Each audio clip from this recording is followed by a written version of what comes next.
दोस्तों नमस्कार। मैं राजेंद्र अग्रवाल अपने चैनल जीवन सुरताल में आप सभी का स्वागत करता हूं। ऐसे श्रोता या साथी जिन्होंने पहली बार मेरे चैनल पर आए हैं, अपना चैनल सब्सक्राइब करें, बेल आइकन बटन ज़रूर दबाएं, जिससे आपको नई नई रोचक कहानियां समय पर मिलती रहें। आइए आज हम बहुत ही रोचक घटना आपके सामने लेकर आए हैं। माता कामाख्या शक्तिपीठ आप सभी ने सुना होगा।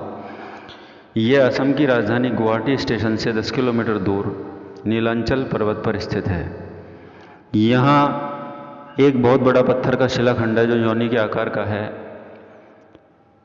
कुछ विशेष समय में वहाँ पर श्वेत वस्त्र ढक दिया जाता है और वह 3 दिन के अंदर अंदर लाल हो जाता है और वहाँ के पुजारी लोग उस वस्त्र को वहाँ के साधु महात्माओं में, लेने वालों में छोटे छोटे टुकड़े कर कर बांट देते हैं। वह काम्या सिंदूर और काम्या वस्त्र के रूप में बहुत सारे श्रद्धालुओं को दिया जाता है। इसका क्या कारण है, यह शक्तिपीठ किस तरह स्थापित हुआ, इसकी कुछ विशेष जो रोचक कहानियाँ हैं वो मैं आपके सामने पेश करता हूँ।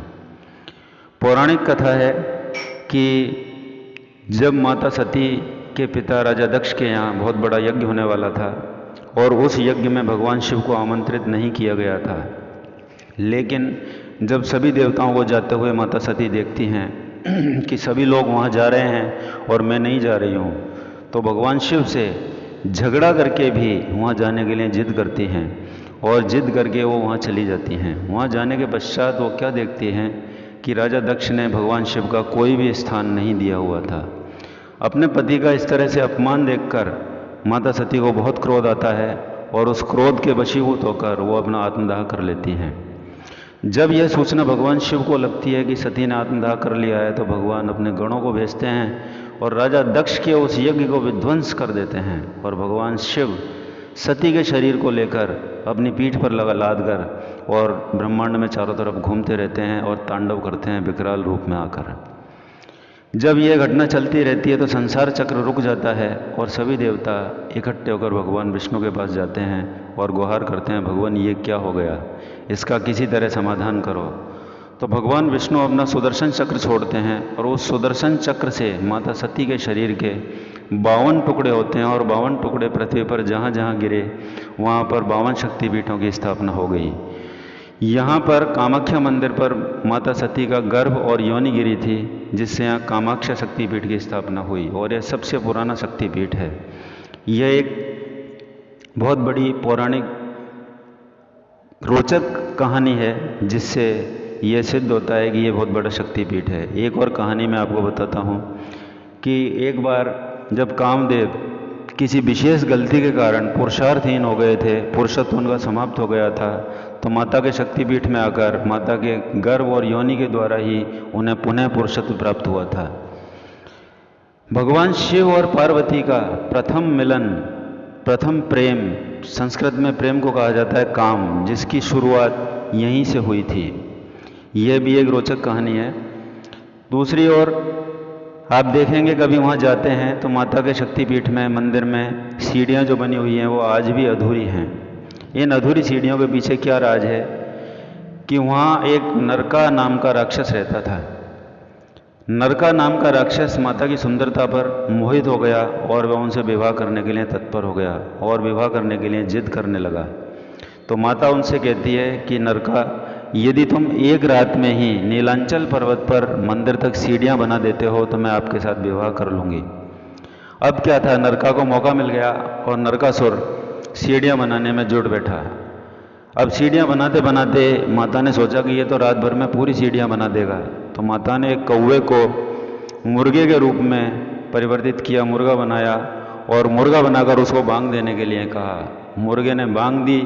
बांग देते ही नरकासुर ने सोचा कि भोर हो गई है और मेरा काम अधूरा रह गया और उसने काम को रोक दिया। काम रोकने के पश्चात जब उसको पता लगा कि यह भोर नहीं हुई है, यह केवल एक कपट है जो मुर्गे ने मेरे साथ किया है, तो वह मुर्गे के पीछे भागता है और उसको मारने के लिए तत्पर हो जाता है और मुर्गे की बलि दे देता है। जिस स्थान पर मुर्गे की बलि दी जाती है वो कुकराक्त नाम से आज भी जाना जाता है और आज भी इस मंदिर की सीढ़ियाँ अधूरी ही हैं।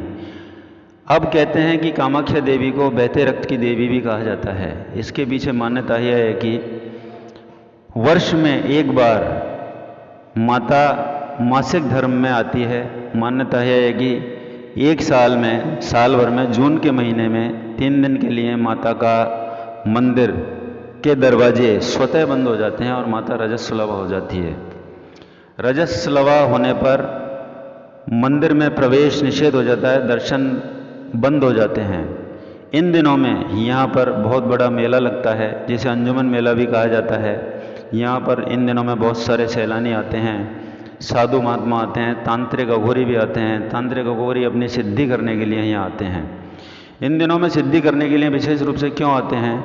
क्योंकि तांत्रिक और अघोरियों की सिद्धियों में रजस्वला स्त्री का रक्त और वस्त्र जो वहाँ से निकलते हैं वो उनके लिए बहुत उपयोगी होते हैं, क्योंकि तंत्र मंत्र में ये सारी चीज़ें काम आती हैं। वो अपनी बहुत सारी सिद्धियाँ करते हैं और सिद्धि करके यहाँ से चले जाते हैं।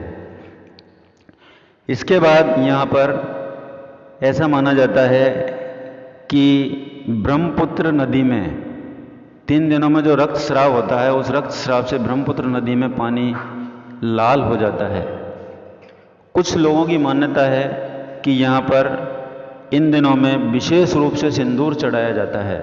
उस सिंदूर की वजह से यहाँ ये पानी लाल हो जाता है। दूसरा, कभी भी वहाँ पर मादा पशु की बलि नहीं दी जाती है। बेजुबान नर पशु जो मरते हैं, जो अघोरी तांत्रिक माँ बलि देते हैं, उनके रक्त से भी ऐसा मान्यता है कि वह पानी लाल हो जाता है। तो ये अघोरियों के लिए समय बहुत ही सुंदर समय मानते हैं वो लोग, और यहाँ पर अपनी सिद्धियाँ करते हैं। और वहाँ से जो माता के शिलाखंड के आकार का जो माता की योनि मानी जाती है, उस पर जो श्वेत वस्त्र रखा जाता है, उस वस्त्र को पुजारी लोग वहाँ से छोटे छोटे टुकड़े कर कर उन लोगों में बांट देते हैं, और वो लोग आम जनता को मुँह मांगे दामों में बेचते हैं, क्योंकि इसको काम्या सिंदूर और काम्या वस्त्र के नाम से जाना जाता है। तो ये था दोस्तों माता कामाख्या के मंदिर की रोचक और अद्भुत घटनाएं। बहुत बड़ा शक्तिपीठ है जहाँ पर लोगों की मनोकामनाएं पूर्ण होती हैं और बहुत बड़े बड़े कार्य लोगों के सिद्ध होते हैं। नमस्कार।